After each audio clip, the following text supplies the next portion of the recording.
has announced that elections are too expensive. Because of that, there may not be an election this year. I was like, Lord have mercy, what is wrong with these people? What are these people smoking?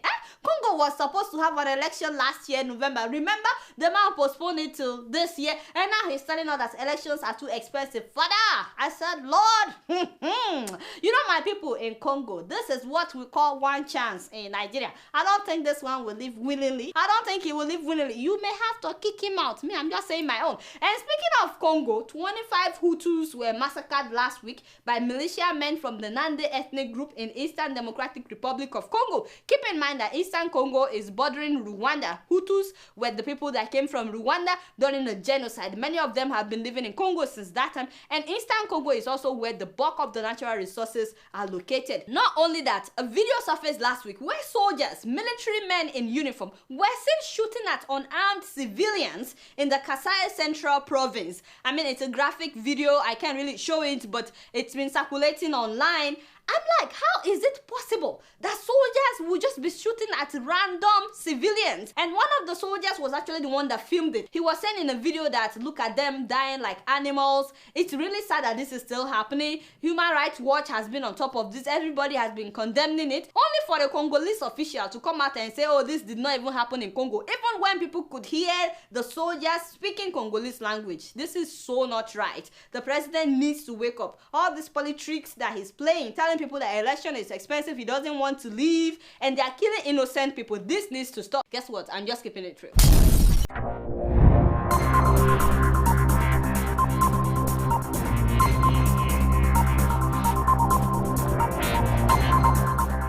Nicolas Sarkozy jusqu'à sa voiture. Là, tout s'est bien passé avec une vraie solennité, une vraie gravité et aussi un discours tout à fait politique d'Emmanuel Macron où il a présenté son élection comme celle du choix de l'espoir et de l'esprit de conquête et où il a dit ses objectifs, deux grands objectifs. Le premier, de redonner confiance aux Français, notamment concrètement en appliquant un certain nombre de grandes réformes qu'il a annoncées, dont il avait parlé pendant sa campagne et qu'il a redit ce matin, aussi bien sur la loi travail que sur la création, d'une façon générale, la création, l'innovation, la défense de l'éducation et de la culture. Et puis deuxième grande idée, eh bien, la place de la France dans le monde. Et là aussi, c'est surtout sur cette scène, c'est des choses qui nous intéressent. Hein. Il a parlé de la mission, de la parole, de la mission de la France dans le monde face aux grandes crises, la crise des migrants, le défi climatique, mais aussi il a parlé des excès du capitalisme mondial et bien évidemment du terrorisme. Donc vous voyez, c'était pas des mots pour faire du bruit ou plus uniquement des côtés protocolaires. Il y avait un vrai discours politique derrière ça et tous les symboles étaient réunis, y compris quand il est allé à l'Arc de Triomphe sur la tombe des soldats inconnus. Il est parti avec une voiture, un véhicule militaire, une façon de souligner justement le fait qu'il prenait, bien qu'il n'ait que 39 ans, qu'il prenait pleinement la fonction, et notamment dans son rôle de chef des armées, avec la volonté de protéger les Français, que la France intervienne là où il le fallait dans le monde. Parce que la France est en guerre ou parce que lui n'a pas encore montré ses statures régaliennes et notamment il y avait un peu les deux, il y a les deux. D'ailleurs, l'un de ses tout premiers déplacements dès cette semaine, ce sera sans doute au Mali, donc pour bien montrer qu'il est là-dessus, il est dans la continuité de la politique française. Et puis ensuite, il est redescendu avec cette fois-ci le côté plus civil dans une voiture, dans une nouvelle voiture française, la DS. Enfin voilà, il y a à peu près tous les symboles, et en même temps, il est allé serrer quelques mains, etc. Tout y était. Voilà. Tout y était pour vous aussi, Judith Grange? Oui, bien sûr, je suis d'accord, mais je voudrais apporter une petite critique, c'est mon rôle de philosophe. On est encore dans un entre-deux, dans un moment d'empathie. Je mets pas en cause l'individu, j'appartiens d'aller en marche, enfin, ça suscite un énorme espoir. Néanmoins, on voit là l'incarnation, la monarchie présidentielle. Alors on est un peu entre deux, les principes ont été évoqués, idées, mais la République en France, c'est plutôt des idéaux qu'une personne. La personne, c'était la monarchie. Et nous avons repris avec la fonction présidentielle des traits d'incarnation du pouvoir qu'on trouve dans le populisme de l'extrême droite ou de l'extrême gauche, et qui est très présent malgré tout, encore malgré la rénovation du style auquel on est quand même extrêmement sensible. Thomas, parce que vous l'évoquiez, un état de grâce pour Emmanuel Macron ou pas? Pour l'instant, oui, il y a un état de grâce. Après, est-ce que ça va durer? Parce que souvent un état de grâce peut durer 3 mois. Est-ce que ça va durer 3 mois? Ce qui m'a intéressé, c'est en fait, c'est dans son discours, il y avait un élément. D'habitude, c'est le genre de discours où la France est grande et tous les Français sont fabuleux. Et il a démarré sur le malaise français, qui était une façon en creux de parler de lui-même, de son accession au pouvoir, d'un candidat que personne n'imaginait là, il y a même moins d'un an. Sa jeunesse, l'espoir qu'il suscite. Il y avait des belles images d'ailleurs quand il redescendait des Champs-Élysées, justement, après être monté en canon militaire. Là, sa redescente, il y avait un enthousiasme de gens plutôt trentenaires, quarantenaires autour de lui. Et c'est intéressant, je trouve, de démarrer son discours sur ce malaise que on ressent, enfin, que beaucoup il n'avait le pas ressentent. tellement le choix vu les conditions de son élection. Oui, mais justement, c'était intéressant, il n'a pas cherché à l'écarter. Oui. Non, mais je pense que déjà, sur le fait que la passation se soit faite dans des conditions quasi normales, pour reprendre le vocabulaire de quelqu'un, c'est parce qu'il n'est pas un adversaire politique. On est quand même dans une ambiance où il a été son conseiller, il a été son ministre, et c'est normal qu'au moment de faire la passation de pouvoir, ce soit plutôt pacifié. La deuxième chose, c'est que sur le terrain africain, il s'affirme, avec l'aide de Yves Le Drian probablement, ancien ministre de la Défense, comme quelqu'un qui veut marquer encore cette souveraineté et cette place de la France dans le dispositif de paix et de sécurité dans le monde. Pour les Africains, ça va probablement changer également quelque chose, au moins pour 2 raisons. La première, c'est que ça ferme la parenthèse qu'on avait eue avec Giscard, où ça avait commencé avec les éboires qui avaient été reçus à l'Élysée. Là, c'est un peu comme si l'Afrique entrait à l'Élysée à travers les tirailleurs sénégalais, à travers cette promotion. Il fait partie de la promotion Senghor, je crois, de l'ENA. Donc c'est un peu ces tirailleurs-là aussi qui entre à l'Élysée avec Emmanuel Macron. Et donc c'est une belle parenthèse qui se ferme. Espérons simplement on a le symbole aussi de ce point de vue-là. La question qui se pose aujourd'hui, puisque le quinquennat démarre là, sous quels auspices, quel sera le style d'Emmanuel Macron et comment va-t-il résister à l'exercice du pouvoir? Alors ça, c'est là où c'est la beaucoup de fameuse questions. phrase de Léon Blum, les difficultés commencent. Hein. Pour l'instant, ce qu'il vient de faire, c'est presque le plus facile. C'est vrai que la situation est difficile, mais c'est vrai que la grande idée, c'est redonner confiance, redonner de l'espoir à ce pays, et c'est vrai que c'est a surpris, il faut bien le dire, le monde entier. Hein. D'ailleurs, jamais la planète ne s'est autant intéressée à une élection présidentielle qu'à celle-ci. Alors ça tient au fait qu'effectivement, il a 39 ans, mais ça tient aussi qu'il arrive dans un contexte international très particulier. On ne le connaît pas beaucoup non plus. Alors, finalement. Est-ce que justement sur le style, est-ce qu'il va aller, parce que c'est ce qu'il promet, il promet d'aller droit dans le dur très vite. Oui, il l'a redit ce matin, mais c'est pour ça, je disais que le monde entier a regardé cette élection avec beaucoup d'intérêt, pas seulement pour sa personne. C'est vrai qu'il a le côté inconnu encore il y a 3 ans, non seulement du monde et des Français, mais aussi le fait que ça vient après Trump, après le Brexit, après la montée des populismes en Europe, et en plus, il s'est retrouvé au 2e tour face à une candidate d'extrême droite. Donc vous voyez, tout ça fait quand même, il y a des enjeux au niveau non seulement de la France, mais de l'Europe et du monde qui sont importants. Et tout ça arrive aussi avant les législatives, puisqu'on sort à peine de la campagne présidentielle qui a été violente, parfois en dessous de la ceinture. À peine achevée, c'est la bataille pour les législatives qui commence, des législatives très incertaines, là aussi pour l'instant, notamment, et c'est vrai en raison aussi d'un dégoût des Français pour la politique, c'est le mot qui est ressorti pendant cette campagne présidentielle. Économique, on a quand même eu affaire au premier tour à des programmes qui étaient quand même très différents et qui allaient très loin dans un sens ou dans l'autre, entre celui de Marine Le Pen, qui était quand même un programme populiste très Mais quelle à sera droite. justement en vue des législatives, pardonnez-moi, quelle sera la place de ces extrêmes, que ce soit l'extrême gauche de Mélenchon, l'extrême droite de Marine Le Pen? Est-ce que, admettons, s'il y a une polarisation vers le centre dans la foulée de l'élection d'Emmanuel Macron, est-ce que du coup, ça va apporter du poids aux extrêmes? C'est le risque, en tout cas, ceux qui se méfient de cette espèce d'idée de faire un gouvernement à la fois gauche et droite, le risque c'est ça, c'est que si vous avez un gouvernement comme ça au pouvoir, l'opposition, vous avez tendance à la laisser soit à l'extrême droite, soit à l'extrême gauche, c'est ça le danger. Juliette ? Il y aura une recomposition, je pense, autour peut-être de Marion Maréchal Le Pen, en tout cas des groupes qui étaient derrière François Fillon, d'une partie du FN et d'autres groupes encore, et je pense qu'on risque d'avoir une extrême droite extrêmement forte dans les années qui viennent en tout cas, et l'enjeu c'est ce qui va se passer dans 5 ans et ce qui va se passer entre-temps. J'espère que notre président et ses équipes est conscient de cet enjeu, je le crois. Oui. Moi, je pense qu'il ne faut pas enterrer trop tôt les partis politiques. Pour l'instant, il n'y a pas encore eu de législative, et puis... Et soudain, Donald Trump, on passe à autre chose, Donald Trump, qu'a-t-il fait? Il a limogé le patron du FBI. Mardi, cette annonce explosive a déclenché un puissant séisme politique dans la capitale américaine. James Comey chapeautait l'enquête sur l'ingérence russe dans la campagne présidentielle et surtout sur une possible collusion entre Moscou et certains membres de l'équipe Trump. Toute la semaine, le président n'a cessé d'ajouter à la confusion générale. Un renvoi immédiat signifié par cette lettre du président. C'est parce qu'il ne faisait pas un bon boulot, c'est tout. James Comey n'a pas appris son licenciement par cette lettre du président. En réalité, il l'a appris à la télévision. Il parlait à des agents dans les locaux du FBI à Los Angeles quand il a levé les yeux sur les écrans de télé. D'après mes sources, il a fait une blague à ce sujet en l'apprenant. Attendez, il faut que je vous arrête là. Vous dites qu'il parlait à des agents du FBI à Los Angeles, qu'il lève les yeux sur les écrans de télévision derrière eux, et il apprend qu'il est viré par la télévision? C'est ce que nous disent nos sources. Ironiquement, toute cette turbulence survient au moment où le ministre russe des Affaires étrangères est à Washington.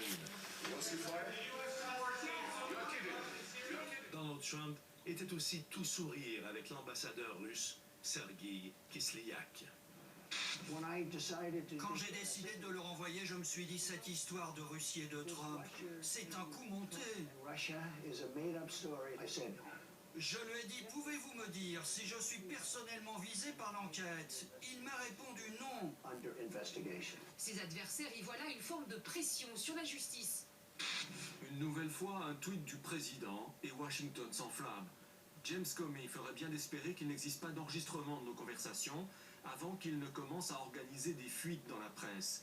109 caractères en forme d'avertissement à l'encontre de l'ex-directeur du FBI.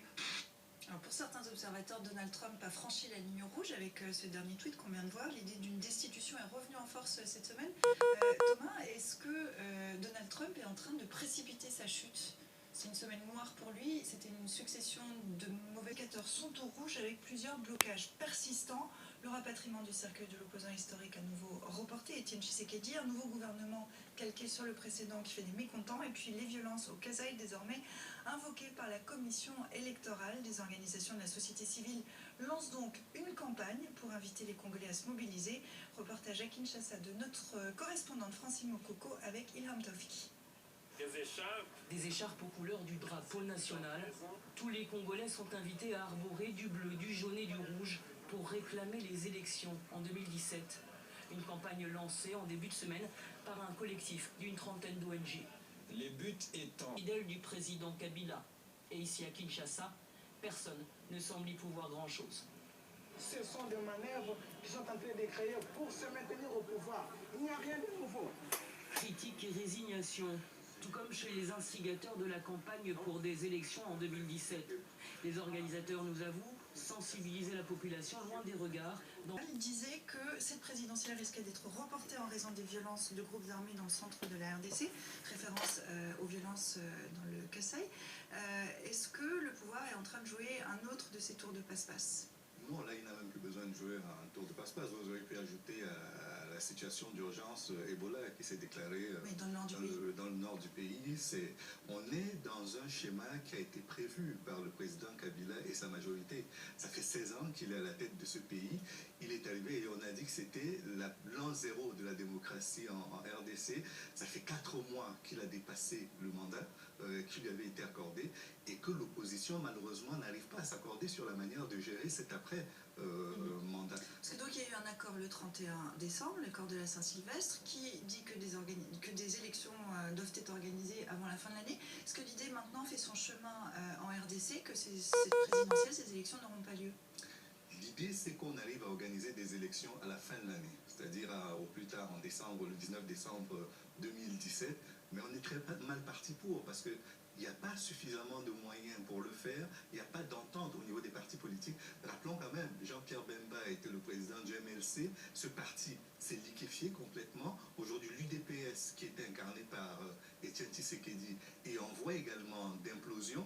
Et là, devant le président et sa majorité, il ne reste qu'aujourd'hui que les organisations de défense des droits de l'homme, comme les différentes associations qui appellent aujourd'hui au respect de la Constitution et autres. Et donc finalement, il n'y a aucune force politique véritablement constituée qui représente une alternative au président. Et alors finalement, comme la communauté internationale n'a pas une vraie emprise sur Joseph Kabila et qu'il a deux voisins très importants qui le soutiennent encore, l'Angola et le Rwanda, si ces voisins-là ne sifflent pas la fin de la récréation, il y a peu de chances que la situation évolue avant le 19 décembre 2017. Et puis à côté de cela, si le Zimbabwe s'était bien porté, il est probable qu'il aurait lui aussi joué sa carte là-dedans. Mais pour l'instant, ce qui est certain, c'est qu'on est dans un statu quo qui arrange la majorité présidentielle et l'arrange parce que la classe politique en face a tout fait pour lui laisser les cartes en main. Qui ne peut qu'exploser fatalement. Elle a déjà explosé. Elle a malheureusement explosé. On est dans un pays qui aujourd'hui a cessé d'être aussi puissant et rayonnant qu'il l'était. Rappelez-vous, le combat Foreman contre Ali, c'était quand même là-bas, hein, c'était à Kinshasa. C'est un moment oublié, cette gloire antérieure de la RDC est aujourd'hui oubliée. On est dans une crise, dans un marasme qui n'arrête pas depuis les années 92, depuis avant même 92, parce qu'en 92, quand il y a eu le discours, le dialogue inter-congolais, ça faisait 4 ans que la deuxième guerre du Congo avait eu lieu. Donc on est dans un marasme qui dure depuis longtemps. Les Nations Unies y sont. Est-ce que la RDC, puis on conclura là-dessus avec vous, Louis, est-ce que ce que tout le monde craint, c'est un bain de sang? Est-ce que, selon vous, c'est le scénario qui pourrait se dessiner pour la RDC aujourd'hui? Ce que j'essaie de dire, c'est que la RDC est déjà dans le bain de sang. Quand vous preniez les deux Kivu, quand vous preniez l'Ituri, quand vous preniez le Kasaï, on est aujourd'hui dans une situation où Kinshasa se porte bien, mais l'immense RDC se porte très mal. C'est le grand malade de l'Afrique centrale, c'est le grand malade du continent de façon générale. Il y a eu la mort, il y a eu l'éviction de Mobutu, son remplacement chaotique et surtout le fait que son remplaçant a été assassiné et son fils a pris le relais, mais la démocratie ne s'en porte pas mieux. Donc il y a une grosse difficulté aujourd'hui à remettre sur pied ce géant au pied d'argile. Et on suit tout ça de très près, Kiosque, vous le savez, on suivra la situation là-bas attentivement, d'autant qu'on est très regardé en RDC, on salue nos téléspectateurs là-bas. Je vous propose, et c'est notre vraie conclusion, en général elle nous est donnée par dilemme d'un coup de crayon, je vous propose qu'on passe en revue la semaine, et puis évidemment, dilemme s'intéresse à la passation de pouvoir en France dont on parlait tout à l'heure. Toi président, dit François Hollande et Emmanuel Macron, un clin d'œil à sa célèbre anaphore d'il y a 5 ans, moi président. Emmanuel Macron est donc officiellement le chef de l'État, le costume lui va très bien, commande ses Français face au portrait officiel, alors on le voit dans des chaussures trop grandes pour lui. Emmanuel Macron qui accède au pouvoir alors qu'une vague de cyberattaques simultanées touche 150 pays dans le monde, une première à cette échelle, c'est une des grosses informations de ce week-end également. 200 000 victimes, essentiellement des entreprises, indique Europol aujourd'hui. Ça suscite de l'inquiétude chez les experts en sécurité et puis auprès du groupe État islamique également qui s'attend à une explosion du chômage d'après Dilemme. Il est assez juste peut-être ce dessin de Dilemme, c'est-à-dire qu'aujourd'hui le vrai risque est un cyber-risque, Thomas? C'est ce qu'on a pu voir effectivement ces derniers jours, une attaque incroyable qui en plus, d'après ce que l'on sait, ce sont des hackers qui ont exploité des logiciels mis au point par la NSA. Est-ce qu'il y a une faute aujourd'hui de la NSA? Est-ce que la NSA aurait dû prévenir? Justement, la NSA aurait dû prévenir, mais a préféré garder une faille dans le Microsoft Windows pour pouvoir l'exploiter. Mais des hackers l'ont fait avant. Donc effectivement, il y a un véritable enjeu, puisqu'on voit aussi, il ne faut pas oublier que la campagne américaine via Clinton a été piratée, celle de Macron a failli l'être, ou il a été en partie à la fin sans beaucoup de résistance, mais on en est à atteindre des fondements de la démocratie aujourd'hui. Est-ce que c'est, parce que ça c'est quelque chose qu'on a pu lire ce week-end aussi, est-ce que c'est annonciateur de la cyber-apocalypse, c'est-à-dire que le vrai danger aujourd'hui vient de ce cyberespace et qu'on le sous-estime? Je sais pas si on a jusqu'à l'apocalypse, j'espère que non. Mais en tout cas, oui, j'ai bien compris, mais c'est vrai que c'est des enjeux qui sont énormes, des menaces sur lesquelles je trouve on a un peu mis le mouchoir dessus pour pas en parler. Moi j'avais entendu parler déjà d'histoires assez incroyables, par exemple de gens qui pouvaient bloquer tout un hôtel avec les gens, les clients à l'intérieur de l'hôtel et qui demandaient une rançon et des choses comme ça. Alors on n'en parle pas pour pas donner de mauvaises idées, etc. Mais il y a un vrai défi. Oui. Un vrai défi. Et alors d'un mot très rapidement, lui. Cela dit, on est passé en travers des gouttes avec le bug de l'an 2000, donc les gens sont confiants, ils ont raison. Le bug de l'an 2000, c'était il y a 17 ans. Le monde a changé. On en parlait tout à l'heure. On continue avec Dilemme. Aux États-Unis, Donald Trump a limogé le directeur du FBI, James Comey, ici avec une jolie empreinte de pied au derrière. Et puis pour finir, Bruxelles réclame des informations sur une éventuelle interdiction par les États-Unis des ordinateurs en cabine à bord des avions en provenance d'Europe. Il fait combien de pouces votre écran, demande ce douanier à une femme en niqab. Voilà, c'est la fin de Kiosque. Merci à vous quatre pour vos commentaires sur cette actualité, comme toujours passionnante. Merci à vous qui nous regardez. On vous attend nombreux sur les réseaux sociaux si vous le souhaitez pour nous faire part de vos commentaires. Je vous dis à dimanche prochain avec grand plaisir. Congo crisis, in a nutshell. Since 1996, over 6 million people have died in the Democratic Republic of the Congo, so that we, in the Western world, can benefit from its resources. Congo is extremely rich in gold, diamonds, copper, cobalt, tin, uranium, coltan, and many other precious minerals. Congo has 64% of the Earth's coltan, a precious mineral that is needed for our modern electronics like iPhones, iPads, computers, laptops, PlayStations, Xboxes, Nintendos, jet engines, inkjet printers, and the list goes on and on. In 1946, the Strategic Minerals Stockpiling Act was passed to obtain and stockpile cobalt. With the largest reserves of cobalt on the planet, Congo was targeted. Cobalt is a strategic and critical mineral that is essential for our aerospace, military, and defense industries. As the United States and the United Kingdom provide financial aid and military aid to countries such as Rwanda and Uganda, these neighboring countries plunder Congo's natural resources as the death toll rises. In 4 studies, the United Nations implicated multinational companies in sourcing coltan from Congo, stating that these companies serve as the engine of the conflict in the DRC. As the world benefits from Congo's riches, Congolese men, women, and children continue to be raped, tortured, starved, displaced, and killed. In 2010, a leaked United Nations report cited crimes of genocide may have been committed by the Rwandan troops. There is very little media coverage on what is actually happening in Congo. When Congo is covered by the media, it is often about rebel groups committing mass atrocities. What these reports do not cover are the funding, training, and the arming of these rebel groups by foreign governments. Nothing is ever mentioned about the Western-backed coups, wars, assassinations, or the involvement of foreign corporations in the looting of Congo. 48 women are raped every hour. Millions are displaced.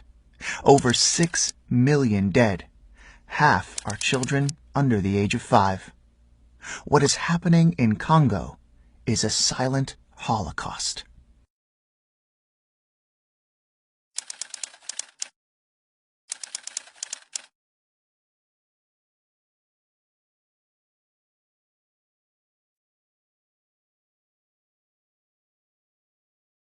On n'est pas devenu congolais par demande ou par pitié, encore je le dis.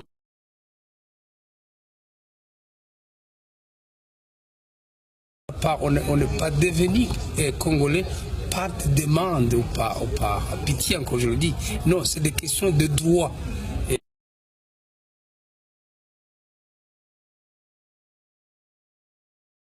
Du RCD, j'en suis le président. J'étais avec qui au RCD? J'étais avec Lunda Bouloulou, il est du Katanga. J'étais avec Wamba Diawamba, il est du Bakongo. J'étais avec Kinkei, il est de Bandundu. J'étais avec Mende, on a négocié l'accord de Lusaka avec Mende. Vous savez qu'il était le porte-parole de la délégation du RCD. J'étais avec qui? Il est du Kassai. J'étais avec Tamo Mamba, qui était le chef de la délégation. J'étais avec qui? Avec Ndundo, qui est de l'Équateur. Alors, vous ne voyez pas tout ça. Et vous les avez vus dire quoi et quand pour le comparer à mes déclarations.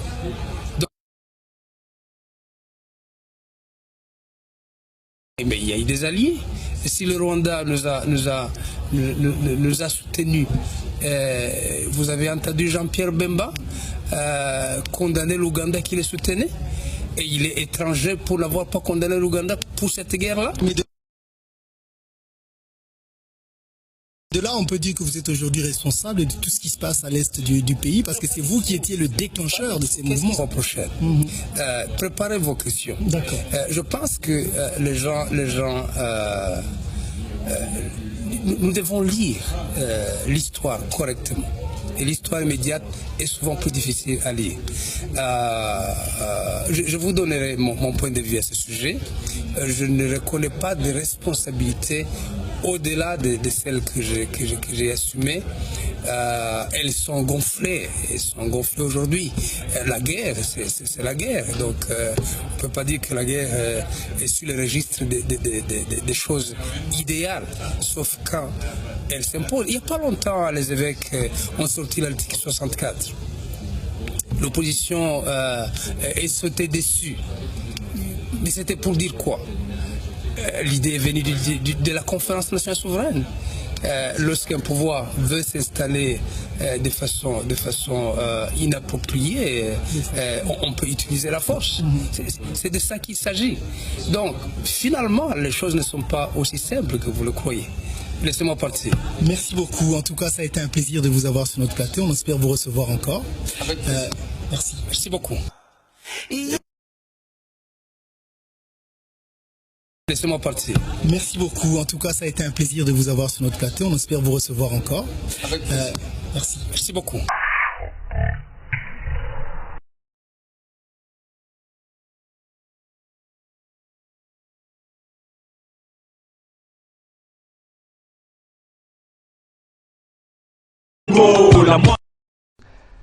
J'insiste et je persiste, c'est vraiment difficile de croire que le Rwanda n'est pas impliqué dans cette rébellion. Beaucoup d'officiers qui constituent le CNDP et ceux qui sont dans cette rébellion ont travaillé dans votre propre armée RPF, sous votre commandement personnel. En êtes-vous vraiment conscient? Laissez-moi vous corriger. Ce ne sont pas seulement ceux qui combattent dans le CNDP ou dans la soi-disant rébellion appelée M23 qui ont été associés au Rwanda ou à l'armée rwandaise. Même ceux qui sont dans le gouvernement aujourd'hui ont fait partie de cela. Il n'y a personne dans le gouvernement congolais, en commençant exactement par sa tête, qui n'ait pas d'association avec nous.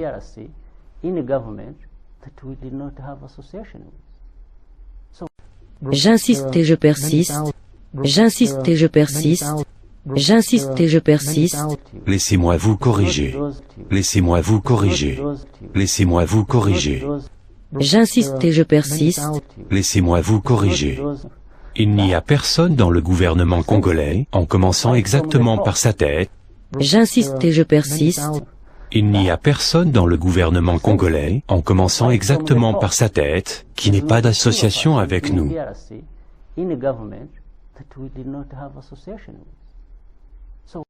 J'insiste et je persiste. Il n'y a personne dans le gouvernement congolais, en commençant exactement par sa tête, qui n'ait pas d'association avec nous.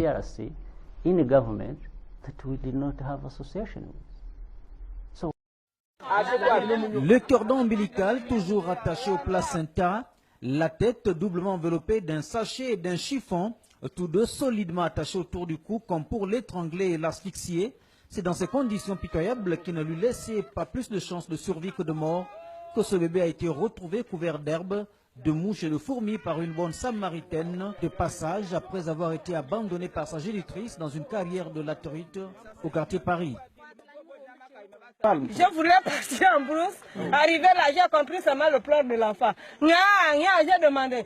L'enfant la pleure, il est avec qui ici? Personne ne répondait. Moi aussi, j'ai fait marche arrière. J'ai encore posé la question. Personne n'a répondu. Moi, je suis retourné derrière, j'ai marché, je regarde maintenant le bébé.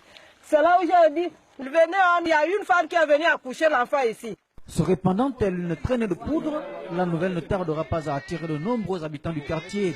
Et l'attente de l'équipe médicale n'aura eu rôle. Cérébral, s'il est pris en charge par un neurobiologue dans les 3 heures de son diagnostic, de son premier diagnostic, des premiers symptômes, et ben en fait, il peut n'y avoir aucune conséquence du tout à un AVC.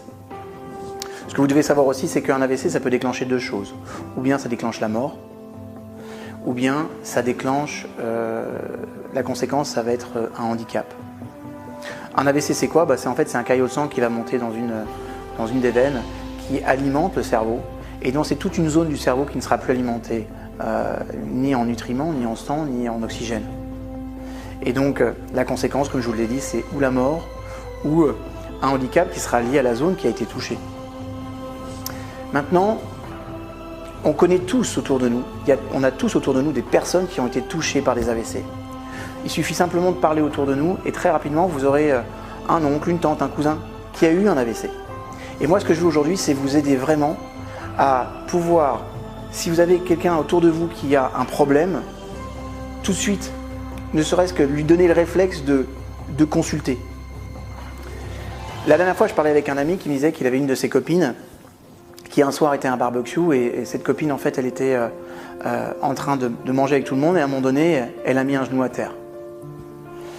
Elle s'est relevée, elle était un petit peu dans les vapes, tout le monde lui a demandé si ça allait, oui ça va, j'ai trébuché, elle semblait un petit peu choquée mais elle a repris la soirée normalement. Dans la nuit, le mari de cette femme l'a emmenée à l'hôpital parce qu'elle a eu un gros problème et le lendemain matin elle était morte. Ok? Un AVC. Alors voilà ce qui se passe. Un AVC, dès que vous avez quelque chose qui semble anormal, alors vous voyez, ça peut sembler normal qu'une personne trébuche et dise bah, j'ai glissé sur une racine ou quelque chose, mais ce qui est intéressant c'est qu'est-ce qui se passe après? Je récupère mon équilibre, je tombe au pire, je récupère mon équilibre et tout va bien. Mais si après on sent que la personne est un petit peu dans les vapes ou qu'elle est un peu sonnée ou choquée, immédiatement vous devez vous poser des questions. En tout cas, dès qu'il y a une anomalie dans le mode de fonctionnement, vous devez vous poser des questions. L'un de mes meilleurs amis, il est pharmacien, marocain d'origine, et un jour, en fait, il m'a dit, David, j'étais en train de prescrire des ordonnances, de remplir des ordonnances, des papiers, et je me suis rendu compte que je ne pouvais plus écrire en français. Je ne pouvais écrire qu'en arabe. C'est un truc de dingue. Il me dit, j'arrive pas à me concentrer, et je me dis, tiens, il se passe quelque chose, j'ai des fourmillements dans les mains, et il a eu le réflexe immédiatement d'appeler une amie médecin qui dit, ouh là là, attention, c'est un début d'AVC, il a été pris en charge. Grâce à Dieu, il n'a rien eu. D'accord? Donc, dès que vous avez quelque chose chez une personne qui trébuche ou qu'il y a quelque chose d'anormal, vous devez avoir les réflexes que je vais vous donner. Premier réflexe, demandez à la personne de sourire. Si elle est incapable de sourire par elle-même, c'est qu'il y a un problème neurologique. D'accord? Alors, je ne vais pas vous expliquer tous les tenants et aboutissants, mais une personne doit naturellement pouvoir sourire quand on lui demande. Si elle ne le peut pas, c'est qu'il y a une dimension neurologique qui bloque. Donc là, c'est un soupçon d'AVC. Ensuite, vous pouvez lui demander par exemple de vous dire une phrase toute simple, du style « Tiens, il fait beau aujourd'hui » ou « Je suis venu en voiture »,« Demain, j'irai à l'école ». Bref, la phrase la plus simple du monde. Si elle a du mal à formuler, soupçon d'AVC. Et à la limite, vaut mieux prévenir que guérir. Voilà. On ne vous en voudra jamais si vous avez un soupçon, poser un diagnostic et que vous appelez et que c'est pas ça, vaut mieux que ce soit pas ça que si c'est ça, ce soit bien pris en charge à temps. Vous êtes d'accord avec moi? Ok. Donc première chose, le sourire. Deuxième chose, je lui demande une phrase simple. Troisième point, qui peut être un point important aussi, on va lui demander de lever les deux bras en même temps. Si elle n'arrive pas à lever l'un des bras, c'est qu'il y a obligatoirement une des parties du cerveau qui a été touchée. Ok? On appelle ça un symptôme de neurolésion. Donc, 1. Je demande à la personne de sourire. 2. Je lui demande une phrase simple. 3. Je lui demande de lever les bras. 4. Je lui ai demandé de tirer la langue. Si elle a ce qu'on appelle la langue qui croche, c'est-à-dire qu'elle part dans un sens ou dans un autre, et qu'elle a du mal à tirer la langue et qu'il y a une partie de la langue qui croche, vous pouvez être sûr d'une chose. Là, c'est vraiment soupçon d'AVC. D'accord? Et quels que soient ces petits symptômes que je vais vous dire là, que je vous ai donnés là, s'il y en a un seul qui n'est pas facile à faire, à produire à la personne, de façon systématique, vous appelez, il y a une prise en charge médicale. C'est obligatoire. Vous savez, je sais une chose, c'est que maintenant que vous êtes au courant de ça, s'il se passe quelque chose autour de vous, vous aurez le réflexe systématique d'être en réflexion et vous aurez le bon réflexe médical. C'est comme le secourisme. On apprend par exemple à mettre la personne en position latérale de sécurité. On va apprendre à faire un Heimlich. Ça, ce sont des choses qui sont basiques. Les AVC sont des choses qui se produisent de plus en plus et vous serez au moins confronté une fois dans votre vie à ce problème. Donc le jour où ça va arriver, cette petite vidéo, elle peut sauver la vie de la personne. Peut-être même la vôtre. Donc voilà ma demande. Une demande qui est simple. Habituellement, je dis likez, partagez cette vidéo. Vous prenez le lien YouTube qui est juste au-dessus et vous envoyez tout le monde, je dis bien tout le monde, doit voir cette vidéo. Parce que plus il y a des personnes qui vont voir cette vidéo, et plus grand sera le nombre de personnes alertées et averties par rapport à ça. Les statistiques montrent que si vous envoyez cette vidéo à 100 personnes, il y a de grandes chances que vous sauviez une vie ou vous évitiez un handicap à une personne. Donc, si vous n'avez pas 100 personnes dans votre carnet d'adresse, c'est pas grave. Envoyez à 30, 10, 5 personnes, c'est pas grave. Mais faites tourner cette vidéo parce que je pense qu'elle est d'intérêt public, elle est utile et ça peut aider des milliers de personnes. Voilà pour la vidéo d'aujourd'hui. Je vous retrouve sur une prochaine vidéo. Merci encore et faites tourner. Faites tourner parce que c'est important.